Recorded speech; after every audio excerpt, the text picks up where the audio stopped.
ಇವತ್ತು ನಾವು ಆಧುನಿಕ ಭಾರತದ ಮಹತ್ವಾಕಾಂಕ್ಷೆ ಮತ್ತು ಪರಿಶ್ರಮದ ಒಂದು ಅದ್ಭುತ ಕಥೆಯನ್ನ ನೋಡೋಣ. ಎಲ್ಲ ಅಡೆತಡೆಗಳ ನಡುವೆ ಒಂದು ಕನಸು ಎಲ್ಲಿಯವರೆಗೆ ನಮ್ಮನ್ನ ಕರೆದೊಯ್ಯಬಹುದು. ಈ ಕಥೆ ಅದನ್ನೇ ಹೇಳುತ್ತೆ. ನಮ್ಮ ಕಥಾನಾಯಕ ಅರ್ಜುನ್. ಅವನ ಬದುಕಿನ ವಾಸ್ತವಕ್ಕೂ ಅವನ ಕನಸಿಗೂ ಅಜಗಜಾಂತರ ವ್ಯತ್ಯಾಸ. ಅವನ ಪ್ರಪಂಚ ಅಂದ್ರೆ ಇವತ್ತಿನ ಭಾರತದ ನಗರಗಳ ಪ್ರತಿಬಿಂಬ. ವ್ಯತಿರಿಕ್ತತೆ, ಸವಾಲುಗಳಿಂದ ತುಂಬಿದೆ. ಅವನ ಗುರಿ ಒಂದೇ, ದೇಶದ ಅತ್ಯಂತ ಕಠಿಣ ನಾಗರಿಕ ಸೇವಾ ಪರೀಕ್ಷೆ ಪಾಸ್ ಮಾಡೋದು. IAS ಅಧಿಕಾರಿಯಾಗೋದು ಅಂದ್ರೆ ಸಾಮಾನ್ಯ ವಿಷಯವಲ್ಲ. ಅದು ಸಾಮಾಜಿಕ ಸ್ಥಾನಮಾನದಲ್ಲಿ ಒಂದು ದೊಡ್ಡ ಜಿಗಿತ. ಆದ್ರೆ ಈ ಗುರಿ ತಲುಪೋ ದಾರಿ ಇದೆಯಲ್ಲ, ಅದು ಅಷ್ಟು ಸುಲಭವಾಗಿರಲಿಲ್ಲ. ಅವನ ಜೀವನ ಒಂದು ವಿಷವರ್ತುಲದ ಹಾಗೆ ಆಗುತ್ತೆ. ಕೆಲಸ, ಕಷ್ಟ ಮತ್ತೆ ಓದು. ಕೆಲಸ ಕಷ್ಟ ಒಂದೆಡೆಯಾದ್ರೆ ಇನ್ನೊಂದೆಡೆ ಕುಟುಂಬದ ಒತ್ತಡ ಮತ್ತು ಆರ್ಥಿಕ ಸಂಕಷ್ಟಗಳು. ಹಾಗಾದ್ರೆ ಇಷ್ಟೆಲ್ಲ ಕಷ್ಟಪಟ್ಟು ಮಾಡಿದ ಪ್ರಯತ್ನಕ್ಕೆ ಫಲ ಸಿಗುತ್ತಾ? ಇಲ್ಲ.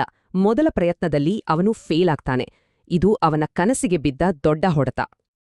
ಆದ್ರೆ ಈ ಸೋಲು ಅವನ ಕಥೆಯ ಅಂತ್ಯವಲ್ಲ, ಬದಲಿಗೆ ಅವನ ಧೈರ್ಯ ಪರೀಕ್ಷಿಸುವ ಒಂದು ಘಟ್ಟವಷ್ಟೇ.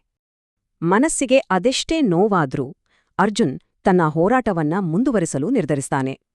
ಒಂದೇ ಒಂದು ಸಕ್ಸೆಸ್ ಅವನ ಇಡೀ ಜೀವನವನ್ನೇ ಬದಲಾಯಿಸಬಲ್ಲದು. ಹಾಗಾಗಿ ಮತ್ತೊಮ್ಮೆ ಪ್ರಯತ್ನಿಸ್ತಾನೆ.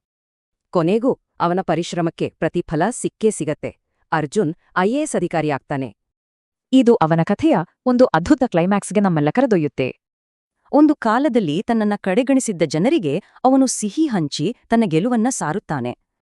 ಹಾಗಾದ್ರೆ ಈ ಸರಳ ಕಥೆ ಯಾಕೆ ನಮಗೆಲ್ಲ ಇಷ್ಟೊಂದು ಹತ್ತಿರವಾಗುತ್ತೆ? ಯಾಕಂದ್ರೆ ಇದು ನಾವೆಲ್ಲರೂ ನಮ್ಮ ಜೀವನದಲ್ಲಿ ಕಾಣುವ ಸಾರ್ವತ್ರಿಕ ವಿಷಯಗಳನ್ನೇ ಹೇಳುತ್ತೆ. ಒಬ್ಬ ವ್ಯಕ್ತಿಯ ಇಚ್ಛಾಶಕ್ತಿ ಹೇಗೆ ದೊಡ್ಡ ವ್ಯವಸ್ಥೆಯನ್ನೇ ಎದುರಿಸಬಲ್ಲದು ಅನ್ನೋದಕ್ಕೆ ಇದು ಉತ್ತಮ ಉದಾಹರಣೆ. ಅರ್ಜುನ್ನ ಕಥೆ ನಮಗೆ ನೆನಪಿಸೋದು ಒಂದೇ, ನಮ್ಮ ಸುತ್ತ ಕಾಣೋ ಪ್ರತಿಯೊಂದು ಮುಖದ ಹಿಂದೆ ಒಂದು ಹೋರಾಟದ ಕಥೆ ಇರುತ್ತೆ.